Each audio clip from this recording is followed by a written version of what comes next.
known to you all. So thank you so much for this opportunity to be, I'm not a guest, I am a host. So you can have position of a chief host as well, but you are the, co-chief or whatever it is. It's such a wonderful, opportunity to talk to you all, and of course, so everybody knows Vineet and Ranni Ben, I don't think I need to give long introduction, but if it is only as a measure of, situation where somebody doesn't know, let me talk. So it's first of all, Vineet, most welcome. Thank you so much. You're always there for us, and I Thank really you. value. First of all, Ranni Ben to you too. You've been Diane here, and everybody is looking forward to you're moderating the session. And for those who do not know Vinit, by any chance, I'm only taking a chance that he has been the founder and chairman of Avishkar Group with over 17 years of experience in the early stage investing, small business incubation, and microfinance, very important spaces. And he has been a pioneer in impact investment space. Vinit's philosophy has always been to build the entire ecosystem for the impact investing rather than just, developing financial products. With the image, I'm going to send you what to sell back. You Right. upload it from your. Can you? Yeah, thank you. Okay. Was it clear, audible? Yes, yes. Full of all the noisy stuff I hope I've heard. Yeah, I don't want good introduction to go away. So, Vinith has been pioneer in impact investment space, as I was telling. Vinith's philosophy has also been to build the entire ecosystem for impact investing rather than just, making money in one financial product or tool and stuff like that. So, Vinith, of course, has always believed in impact investing as a global phenomenon, and I think the time has come, and its potential to change the world of the finance irreversibly, and expected to play a pivotal role in delivering sustainable development goals, or SDGs as we call them now, by 2030. And my personal feel is that SDG is going to drive next 5-7 years all the valuations if you take the economic side of the whole thing. Uh, More the integration of SDG, I think better the valuations. I think many business people understand language of economics, the value. Another thing is, I think in the next 5-10 years, we'll see more integration of human rights into the businesses, I think. And that will be the next level that we'll be moving on at the moment. So Vinith has contributed hugely to the whole space, And of course, Randy you've been a Gandhian scholar par excellence. You've been an author, journalist, and award-winning author of, you know, of so the best books that are written, Bapu Kutir and other ones. I don't know. I can't rattle all of them, but you've done a wonderful job, and you've been winner of the Gandhi Peace Fellow Award, and inspired so many people around. And some of your books, as I was talking about Gandhi Peace, has also been turned into a film called Swadesh. And there's I think nobody better to interview, especially in this kind of setting, Vinit than the band. And of course, I also welcome 20 students from Aspire's summer leadership program and 8 Rai scholars. They will join us in asking candid questions of Vinit. Of course, Vinit is always candid anyway, so this will be double whammy. And of course, it would be very nice to have this dialogue going. And there can be no impact revolution without investors and the Avishkar Group, as we all know, right? And Avishkar today has almost $1 billion of asset under management. You know, I'm not on number per se, but all on the impact that he has created from small thing to $1 billion is not mean achievement. And and he plays key role in India's growth. And even as a firm, NDA, we have We are always happy to support impact actors like Avishkar Group. Anytime anyone has anything, we are always there. And Amit has been a great friend. So together we can always do many more exciting, interesting things. But I don't want to take too much time. So without much ado, let me hand over to Reniben. And So let's. Nishit bhai, look, and as Rajni takes over, I want to add my little welcome to yours because you were not properly introduced. And I just want everyone to know that Nishit bhai has been, the classical, support system for anything impact going on in India. He's helped me when I was setting up IIC and GSG and Social Finance India. So Nishit has been omnipresent. He's a great mentor, inspiring speaker, and a great philanthropist. So thank you, Nishit Bhai, for helping open this dialogue. Just also want to quickly acknowledge our partners who are here. In addition to NDA, we got IVCA here, TIE Delhi, and we got Jindal Center for Social Entrepreneurship, which Jeremy recommends. And Rajat is here, who's the CEO of IVCA. So thank you all. Just want once again to welcome you all on behalf of Aspire Impact as we come out with a slew of products in executive education and ecosystem development. Nothing better to introduce our field than this session with Vineet Rai. So without further ado, Rajni Ben, please take it over. Thank you so much. Firstly, for inviting me and giving me this honor. It's very big honor to me. So I'm going to start by showing off that I know Vineet from before he was famous. And that I think, Vineet, when we first met, Avishkar was a mere gleam in your eye. And you were running it from your dining table. And that was, I think, around 2000 or 2001. And so, yeah, following Vineet's journey became an important part of the research that I did on my book, Bazaars, Conversations and Freedom. So Vineet, I thought maybe we'll start there because that was the thing that, made us realize we were on the same page, that even you do make a big distinction between the bazaar energies and the market, which is what impact investors are in. But in fact, impact investing tries to blur these lines, right? And to be helpful in the bazaar spaces. So would you explain the difference? Because I'm assuming that many of our young listeners may not be familiar with this distinction. I think first, thank you, Nishit Bhai, Amit, and Rajni. So lovely to be here. I think it's a complex thing. It's very difficult to explain people what a bazaar is, but I think there are many economies which actually coexist with each other. But the idea of impact is when you try to connect the economies which actually don't really cross each other. And that's really what, in some sense, we have been all trying to do when we become an impact investor. But I think the very important thing that probably a lot of people will have in their mind is, when you are actually an impact investor, are there companies that don't make impact? Because what's so special about being an impact investor? And a lot of people who join me also find it quite bizarre. So how do you say that this company doesn't make impact?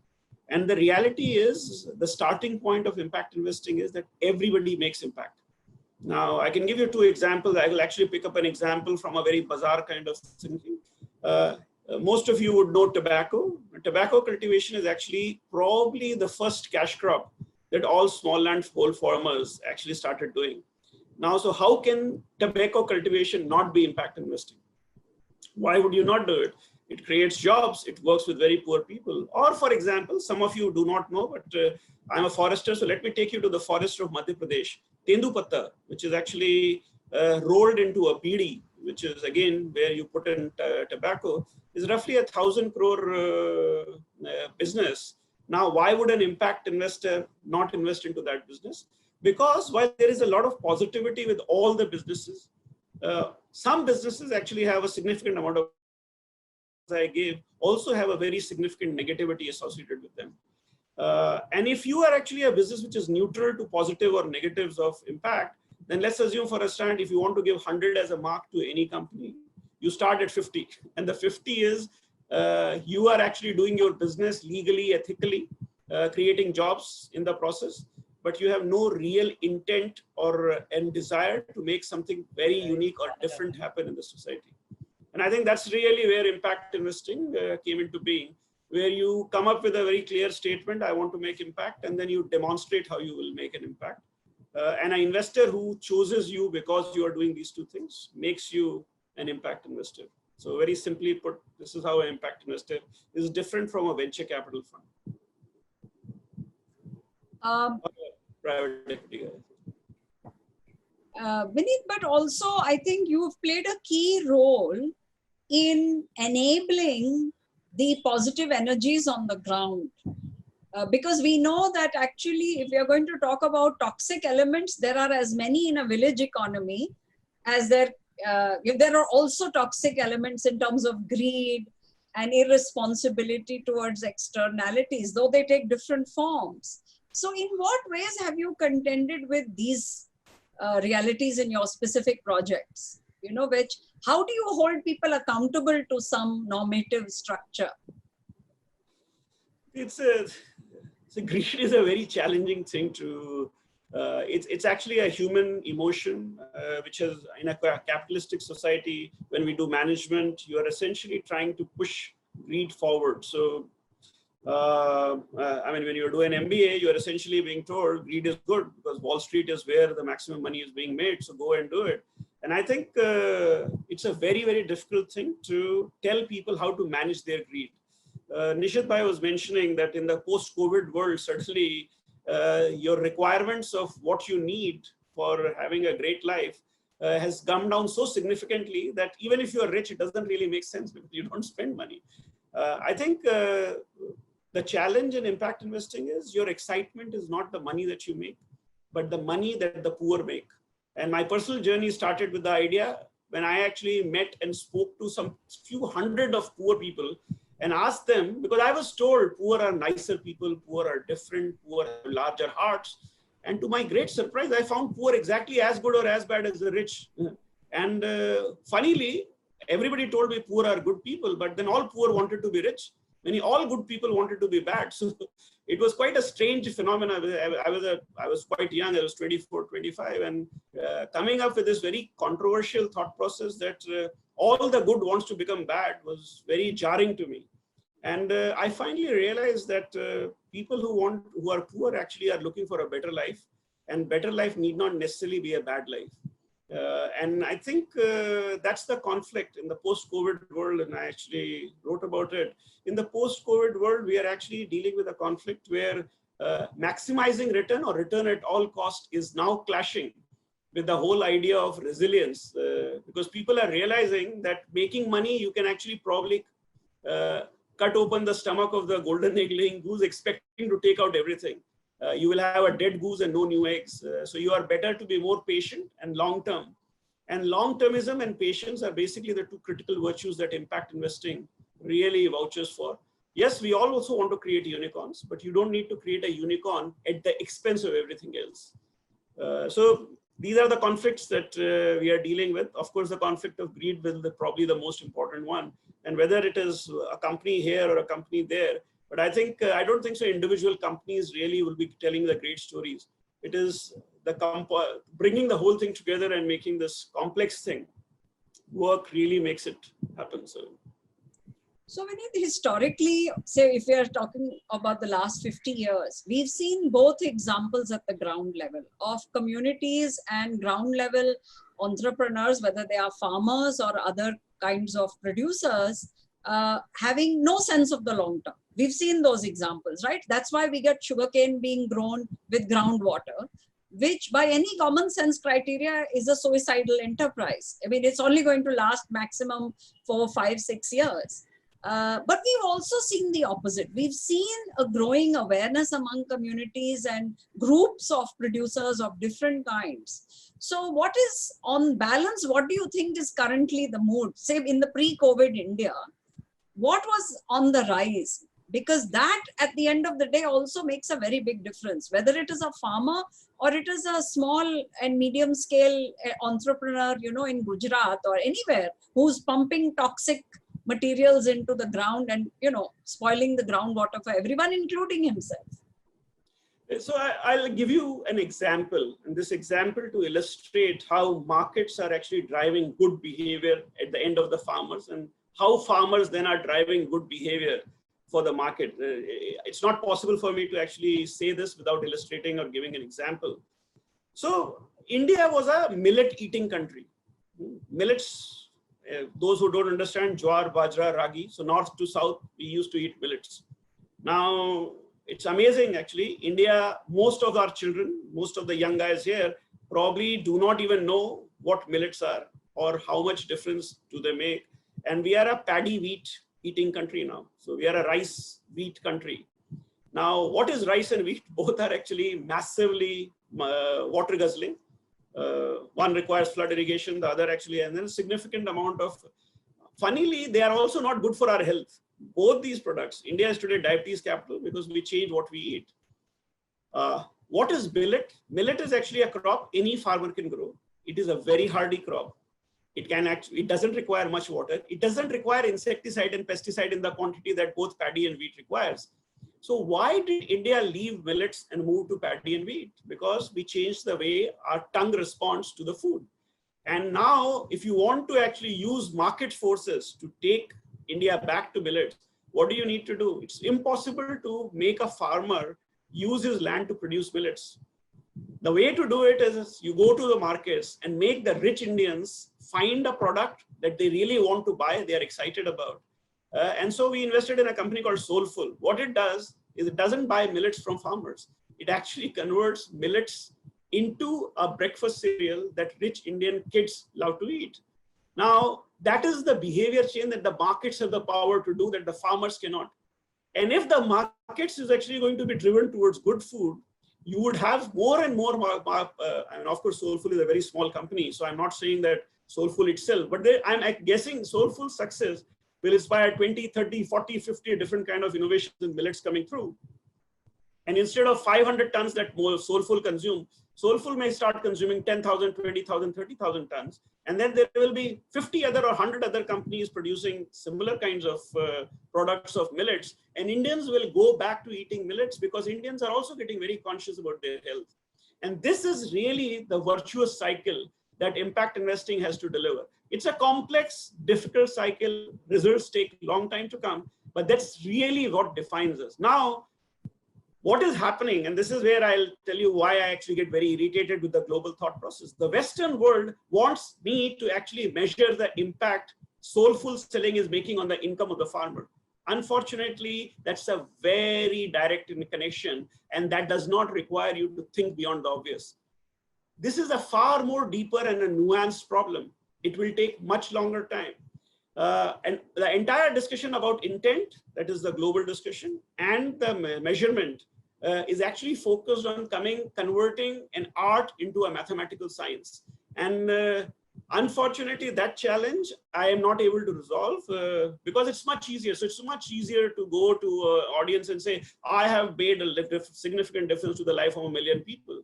And if I add all the millions that have been touched by all of us put together, 50, 70, 100, 200 funds who are working, in world actually doesn't require any more poverty because we have already solved it. Just add all the impact that all of us have made. It's just so stupid, but we just love to put it there. And that's really where our challenge lies. We are those folks right now who have sold impact investing to ourselves as the old wine in a new bottle. And we don't want to change or do anything different. And that reality will kill impact investing if we don't correct ourselves. So, yeah, Vineet, recently you wrote an article in which you wondered aloud whether impact investing has been mainstreamed or has it been co-opted. So does the COVID phenomenon, I mean, does this, hiatus in the normal stream of life, do you see signs that it can move us towards the next stage of challenge in terms of regenerating imagination and coming out of the hole that you've just described?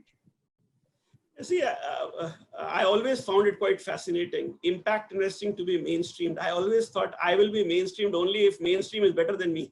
So if impact investing is not good, then it should be mainstream. Otherwise, if mainstream is bad and impact investing is good, then mainstream should be impact invested. That clash has been quite funny. I think mainstream was far smarter, far more sophisticated. And once they realized that the power of impact investing is not really to challenge philanthropy, but it's challenging the hegemony of capital and maximization of returns, they very smartly and swiftly moved to co-opt impact investing. They told impact investing, you should look like us, you should feel like us, become us. And we, like very naive, young, good folks, actually very quickly became one. So the only thing that right now impact investing does is commits 20% dollar returns while making impact, which is like having your cake and eating it too. Now, it's very simple, very simplistic, but that's what impact investing right now is doing, trying to deliver 20-25% dollar returns, which even the mainstream struggles to deliver while changing the world. So it's quite amazing if we can do it, but it's unfortunately not happening. What we are doing is actually created this very complex conundrum of reporting, which actually requires maybe $100,000, $200,000 to come up with a fantastic report that shows how much impact you have made. And that's really where we have moved. Now, what has COVID done? COVID has actually really put the fear of God in the mind of those who are actually very rich and very powerful. And who are these rich and powerful? They actually never thought that impact is something that will happen to them. They don't need to do impact because they were too far away from the melting of the glaciers, so climate change, or they were very far away from the challenges that poor on the ground face. Remember that climate change problems do not go to the rich. It actually comes to the poor first. And mostly impact happens at the bottom.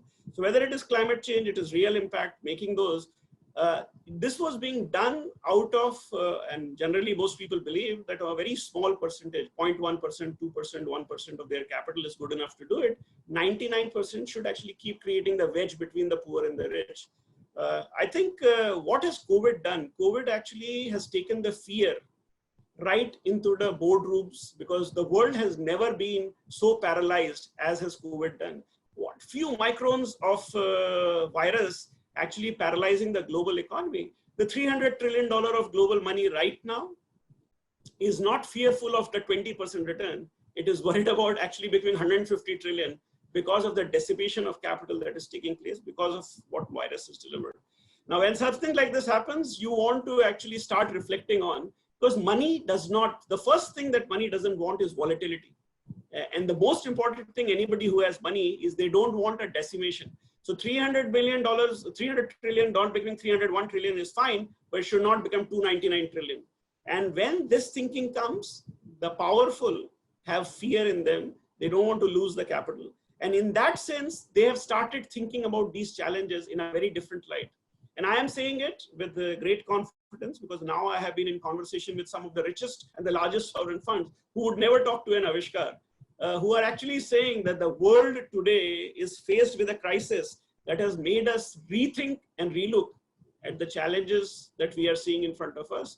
And probably the volatility that comes by in the long-termism, the long-term challenges, we need to address that. And if there is an alternate way of doing it, we are willing to consider it. It's not that because they love it.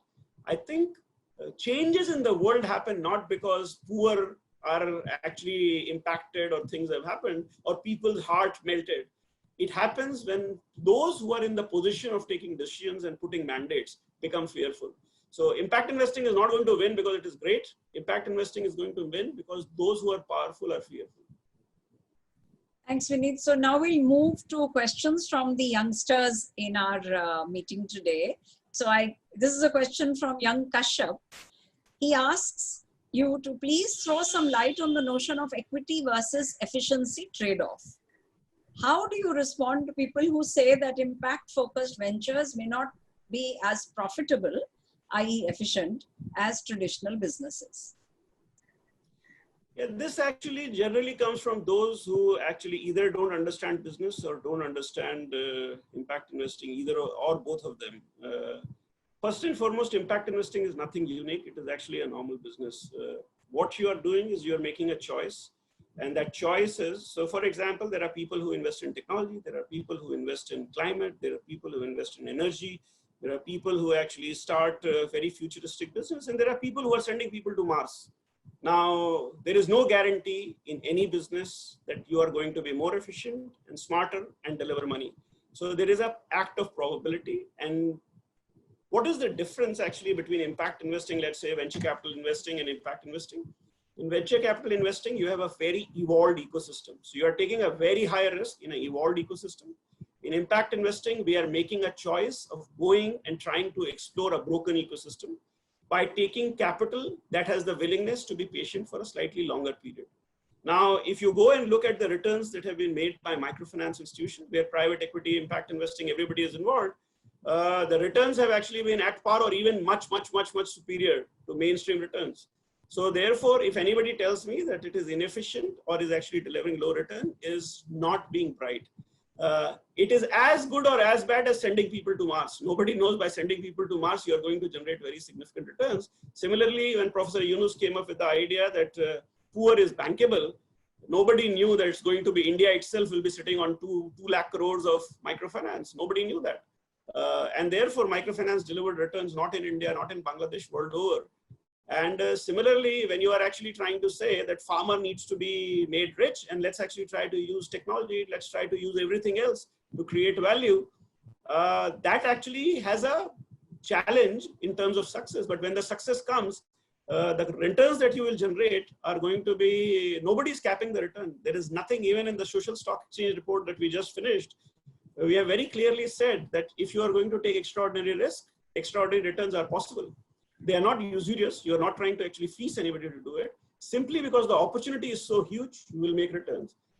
Dealing with a market of 3.5 billion people is a very large market, and it will deliver very large returns. So there is that anybody who actually says that this is inefficient or not smart probably don't understand what we are talking about. Thanks, Vineet. So I'm sorry, I was supposed to ask the students to ask their own questions. So Akhil, can I call on you now, please, to ask your question? Thank you, ma'am. Vineet. So incidentally, you mentioned Professor Yunus. I was working with Yunus Social Business with Suresh Krishna here in India. My question is related to setting up impact investing funds. I mean, you've obviously gone through the whole cycle of it many years ago, and I heard your story of setting it up, Avishkar, all those years ago. My question specifically is, what challenges do you see for somebody who wants to set up a new impact investing fund in India now?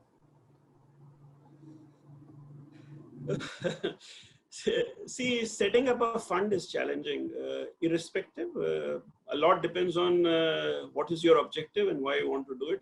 An impact investing fund could mean anything. You want to deliver market returns, you want to deliver subsidized returns, you want to actually deliver no return, you want to actually set up a social venture fund. SEBI has actually a law under which you can set up a social venture fund as well. So a lot depends on your objective and your ability to convince people with money to give you money.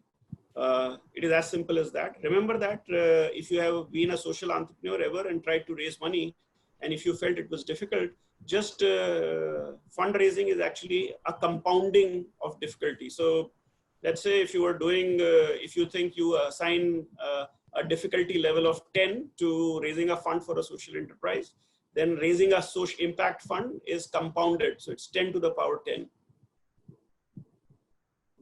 So best of luck for making the effort, but be prepared for a very long haul, and failure is going to be guaranteed. Success is going to be a rarity. Can I just add a word here? Yes, Nishit. Yeah, I think what we have seen is that there is a lot more awareness and there is a lot more pool of money that is available for impact investing today than it was ever before. There is more understanding, there are more people willing to come. And also there are studies which have shown that how we, like McKinsey report or other ones that are there already when we work.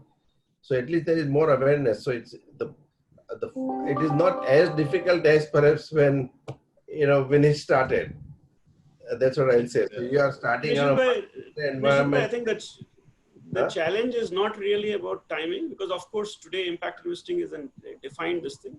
The money that is available is actually seeking the same returns as the mainstream and is not interested in going to first-time fund managers. So that's really where the distinction is. So today money is very aware, it has choices.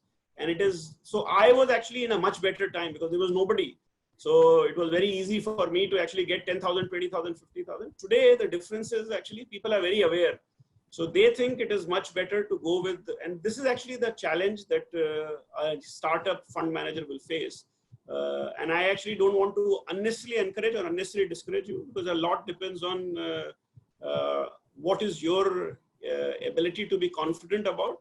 But it's going to be a long haul, and you will require all the support for it. And it applies to just raising a fund also. So it's not really about just any impact fund. Any other fund, impact fund is a little more difficult. That's it. Absolutely, I think. Yeah. Thank you, All I was Vineet. trying to say was that today, it's the awareness is more, and you have better story to tell, use case studies and stuff like that. So I think environment is better. So it's up to you how you make it up. But I don't want to. No, not at all. Thank you so much. Thank you so much. Manliv, can I ask you to come in with your question here?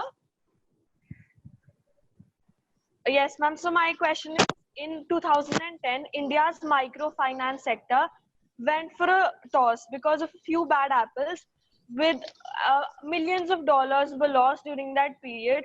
So what impact investment risks must we manage to avoid a similar kind of crisis in our investment? Yeah, so we set up India Impact Investor Council to actually do that. I mean, it was very difficult for me to convince to a lot of people to join it, but initially, but I think we managed to do that. And I think it's not really about bad apple. Microfinance challenges in 2010 has nothing to do with bad apples. It was actually a competition between the government and the lenders. And of course, any startup industry has all kinds of challenges. I think I wrote a paper for Harvard Business Review. You can just Google it, Vineet Rai, HBR, microfinance, you'll find it. It actually tells you the actual real story of what actually happened in 2010. So the bad apple story continues to be told very often. But the reality was that it was a competition between an authority that was actually trying to do business and had, so this was a judge, jury, and the executioner was the same in this condition, in this situation. Thank you, sir. Thanks, Vineet. Though, I mean, there were systemic issues there, but I think let's leave that for later. Tanjot, requesting you to please ask your question. Good evening, sir. I'm Tanjot Chawla, and I wanted to ask that as impact investment gains momentum, PE and venture capital players are jumping in the fray. Is this good for the sector or bad for the sector? See, any sector when it evolves will attract all kinds of attention. So which is what I'm again repeating.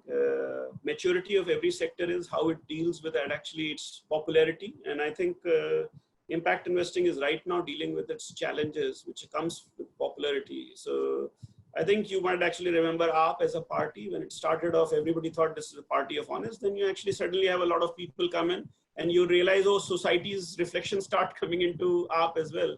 I think impact investing is the same. We are right now at the cross, at a juncture where we are becoming a reflection of the capitalistic society, which means the aggregators of capital are moving. And it's not really venture capital. They are actually aggregators of capital. They will do whatever capital wants. So those who own capital, when they start saying that I will allocate 3% to impact investing, the aggregators of capital are the first one to come to know. And Avishkar will never come to know because the owner of capital actually does not talk to Avishkar. They talk to the people who are the large fund managers. The large fund managers are guys who are managing hundreds of billions of dollars. And therefore, they are the first ones to reach out to. And so if I am actually a capital aggregator, my response will be, hey, you allocated capital to impact investing. What's so special? As per the GIN report, you have to just put a name impact in front of you and you have to come up with an impact measurement tool. Both these things require $200,000 of expense. I have to raise a $2 billion fund. That's 0.01% of my fee and I should be able to do it. So therefore, the threshold that we have set aside for impact investing is quite low at this point of time. And that challenge we are going to deal with. And as you rightly point out, it is something that we should be very aware of. And so if you read my article on India Development Review, this is exactly what I have said. Impact investing is being co-opted, partly because the threshold to become an impact investor is very low. Thanks, Vineet. Thank you. Inviting Bakshish to ask the question. Good evening, sir. Myself, Bakshish Saluja, and my question to you is, how can Impact become India's next IT sector for job creation? Well, thank you so much for saying it. I've been trying to tell the Prime Minister and the Finance Minister and everybody else that all our challenges are actually can be addressed if we can build the impact investing sector in a manner that it can actually really create jobs where people live. When you started seeing migrants walking back, you call them migrants, I call them human beings. Human beings started walking back from their cities, from large metropolitan cities to their villages. They were walking back not because they wanted to leave where they were working, but because they were not given jobs, adequate jobs where they come from. When we started Avishkar, our belief was that you have to create jobs where people live and not really. And again, I'm not against urbanization. So it does not mean that I'm against city. I genuinely believe that the cities could actually be far closer to where people live. So instead of walking 1,500 kilometers, they need to walk 50 kilometers to go back to their villages. For that to happen, investing has to actually get out of the Silicon Valley mindset, which is a very challenging thing, because we have not been able to break through that mindset, which says that investing should happen in 30 kilometers from where you live. And yes, if we are able to somehow convince the government to understand that impact investing is different from venture capital, and that impact investing create jobs that are very important for the society, that it is something that can create a more egalitarian society for a country like India, which is probably at the bottom of, is very low in the ranking when it comes to the diversity we have between the rich and the poor. We might actually, if we have to create a sustainable, stable society, we need to actually bridge this gap, and impact investing will play a role. So a very good question, a very, very good question actually. And I hope your points of view are actually heard by those who are in place of power, and also those who actually control the capital, so that we are able to, a lot of people like me who are actually trying to play a role in impact investing are able to make a difference. Before I invite participants in general to ask their questions, Vineet, I just wanted to make, I mean, it's an old question, we've discussed it many times, that until the measure of value itself is changed, can we ever solve this? Can there really ever be true impact? Because the fact of the matter is that the value of a standing forest, just by the fact of it being there and all the many functions it plays on the planets, you know, on the atmosphere, in the biosphere, there actually isn't a monetary value for that. So yes, until the measure of value changes, how can we have impact in any meaningful sense to save the planet for the young people who are on this show? So I think, Rajni, this actually goes back to a question that I was having a debate with my own colleagues. Being a forester, I was actually telling them, so what do you think is the difference between a sapling, a tree, a plantation, and a forest? Can you make a distinction between that? And most people will not be able to make a distinction, because for them, forest is a lot of trees. So a plantation is as good as a forest. I think the challenge of diversity and valuing diversity, this starts coming in. See, again, the moment I start talking diversity, it actually comes down to class, creed, races, all those things. So it's actually the same challenge that you see in a forest. Distinction between a forest and a monoculture plantation of eucalyptus, which has been a long-standing debate, also applies. Why should you have a certain skin color and you will be treated as a privilege and not having it? Yes, stakeholders and shareholders' value differential will always remain a challenge, and that would require a fundamental difference. So how do you actually account? How is the accounting standard change? Now, impact investing has yet not been able to integrate anything into its accounting. So till the time we follow IFRS, which is all about actually taking comprehensive returns for the shareholder and not for the stakeholder, you will continue to have impact as the tail of the dog, and the dog will wag it the way it wants. So unfortunately, till the time the tail becomes the dog and capital becomes the tail, we will continue to have a system which is largely driven by the dog.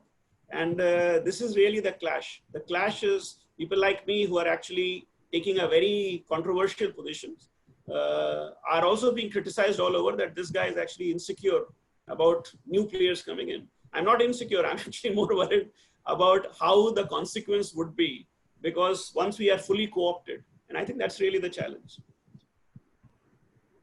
Thank you so much.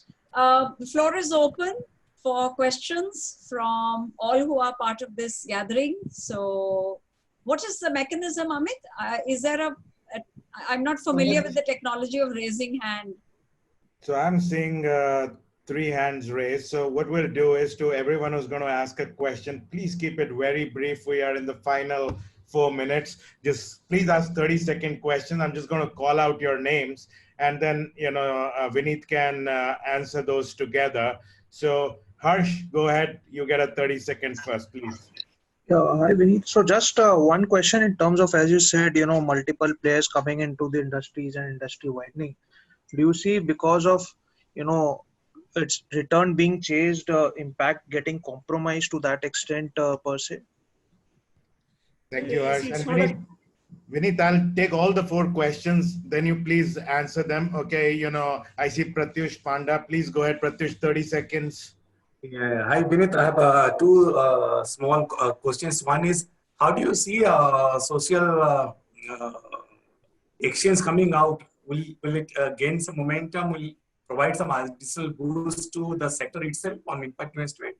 Can you just give us more detail? And second one is, when you're talking about COVID-19, when human beings were going down, again they'll be coming back. Do you see any specific or kind of impact investment for them as well? Thanks, Pratyush. I see Radhika. Radhika, what's your question? Quick 30 seconds. Hello, sir. My question is, a lot of companies allocate a lot of CSR funds for different social activities. How at present the governmental rules do not include include impact investing as a part of CSR. How can we include impact investing as a part of CSR? Thank you. Thank you. And I see 2 other questions, final ones, and then Vineet, it's Sia Marwa. Sia, go ahead, ask your question. Yeah. When you look at investing in an organization, what are the key factors you consider which could make your investment a success? Thank you. And Manthan, you get the last question. Thank you. It's a pleasure to ask this question, sir. My question is, what would you advise your own 21-year-old self looking ahead to make this Avishkar as big as it is today? Thank you. Okay, Vineet. How will you clone yourself to all the other questions? Go ahead. See, impact versus return is actually a fatal challenge. I don't think so. It's really that I'm really concerned about. I think mainstreaming, marginalization, people coming in without really understanding what they're doing is actually quite common. So we just need to actually regulate the activity of those who are coming in. And so I'm actually not so concerned about where there's people are actually not making impact. It's just a matter of whether what they are claiming, is it new? Remember that impact investing actually asked itself to be different from investing. Otherwise, I mean, if you are just doing investing, why are you using the label of impact investing? That's really the question. Not because they are actually chasing return, because making returns a very challenging task. So whether you are mainstream or impact, it is a challenging task. I'm actually more concerned about just the misuse of the label. The moment it is misused, the label is misused, it creates trouble. So that's really what if impact investing is same as investing, then why call it impact investing? There's no need for us to reinvent. Personally, by the way, I never called myself an impact investor. The term was coined 8 years after I started. So 2008 is when we coined the term. On the social stock exchange, well, social stock exchange is actually so my personal position, and it can be a very revolutionary idea. The report is a brilliant output, even though I was part of it, but I would still say the report is a brilliant output. What we do with the report and how we actually implement it is going to make a difference. I think the most important thing is not what it will do for the for-profit entrepreneurs, but what it is designed for the not-for-profit side. And I think there are 2 things, and I would actually congratulate SEBI on this, where they actually pointed out that the social venture funds structure that they had already created can actually be a very effective tool for not-for-profits to raise capital, because it is the only legislated, regulated entity that allows you to do debt, equity, and everything else together. So my general belief is it has the potential to revolutionize, because there is no social stock exchange anywhere in the world that is regulated by the regulator and has the potential to actually, if you make false claims, there will be serious penalties that can follow. That doesn't exist. Whether it was London Stock Exchange, the impact investing stock exchanges that exist anywhere. In the COVID-19 world, I think at this point of time, really nobody is doing anything, but there is actually a huge potential possibility for impact investors to really think about what can be done. I think the first port of call has been microfinance. Just think about it. A person who walks 1,500 kilometers from one place to another is skilled and is capable, and most likely is the smartest person because he or she chose to walk 50 or take a train 1,500 kilometers to start a business or work in a metropolitan city, must be the brightest person in the village. Now that person has gone back to the village. If he or she is backed by capital, most likely can actually create successful enterprise. So if I'm from UP, if you're a UP or a Bihari or a Jharkhandi or this thing, there's a great opportunity for you guys to become angel investors and find these guys and give them an opportunity to build their business because they have worked in highly professional environment in Delhi's and Bombay's and actually know how to survive. So great idea. I don't think so impact investors right now are doing anything, but though there are some impact investors, as you will hear from Geeta and others, who are actually thinking about how to support micro, small, medium enterprises. We also through Arohan are actually participating in the government program of funding the warriors who have walked back. I personally, the question on CSR, I personally don't think that CSR should be allowed to participate in impact investing. I will again repeat, impact investing is not a competition to philanthropy. Impact investing is a competition to the mainstream capital. If it is treated as a competition to philanthropy, it will destroy philanthropy and it will destroy itself. We are not here to change what is needed to help the very poor. Impact investing finds it incredibly difficult to help very poor, destitute, and others. We are not designed for it. We are willing to help those who are economically active and up to low income, but not designed to help destitutes and poor. That's the job of philanthropy. We are not in the business of taking capital away from philanthropy. We should leave that capital. We should be competent enough to actually take the money from the venture capitalist and private equity from the mainstream world. So CSR should be left untouched and should not be touched. What would be my own advice to myself? Nothing. Just enjoy. I actually managed to do what I did was simply because I was not thinking much. I had no idea. I did not actually know also what I was doing. I don't come from a finance background. I didn't know rich people. I did not even identify. I couldn't differentiate between a rich and a poor person. So I believe if you are naive, you are stupid, you have the ability to change the world. So just be that. Just be Vineet, yourself. on that strong line, if you are naive, that stupidity empowers you to change the world. I wanted to thank you once again for taking the generous time off, and to Rajni for making herself available for this interview, Nishit Bhai and Jeremy and Ty to support us. And I want to call on Rajat Tandon, the CEO of the Indian Private Equity and Venture Capital Association, as his association has come up for a mention more than a few times today, for Rajat himself to raise a word of thanks. So Rajat, over to you. Thank you, Amit. Thank you for setting this lovely platform. And here we have no other than the guru in impact investing speaking to all of us. Vineet, really want to say thank you.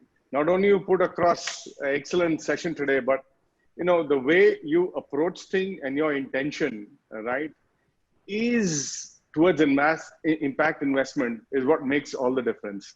We've seen a lot of people do that, but I think your intent and your approach is completely different and candid, which really supports us. Just want to say thank you to Rajni. I think, probably you're the knowledge person over here and guiding this through. Nishit Bhai, as always, you provide the channel and the support for all us to be successful. Jeremy, we didn't get to speak, but I think you are the guy who helps build real good solutions and innovators. So thanks a ton, and all my other colleagues and friends at Thai who are helping in outreach. Nishit Bhai, also wanted to tell you, we just did a survey of IBCA members. I think close to about 40-45% of the people said IBCA should start focusing on impact. Thank you so much.